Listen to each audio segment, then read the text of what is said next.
when people say something is unhackable, as you said, that's just not true. Yeah, it didn't make sense to me. It's which is just why not you true. and I talked about it. Yeah, we talked about it quite a bit.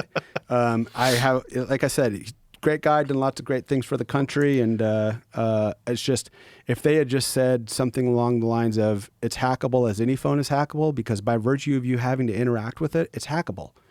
It just like if I came up with an app that had look at the TikTok terms of service on the first TikTok. Oh, it's bonkers.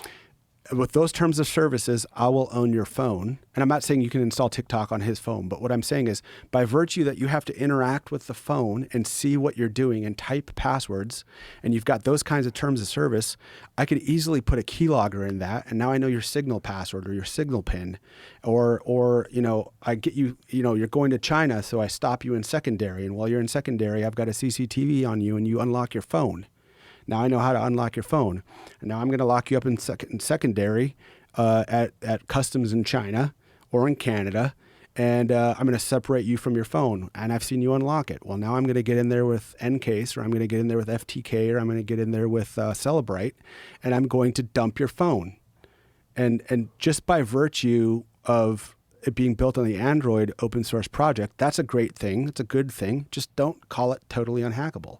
Because a guy like me, I don't need but a week or two to tell you on this current build, like here's the hole in this Swiss cheese. Now, is it far better than having a Google phone with standard firmware and standard OS, or an Apple phone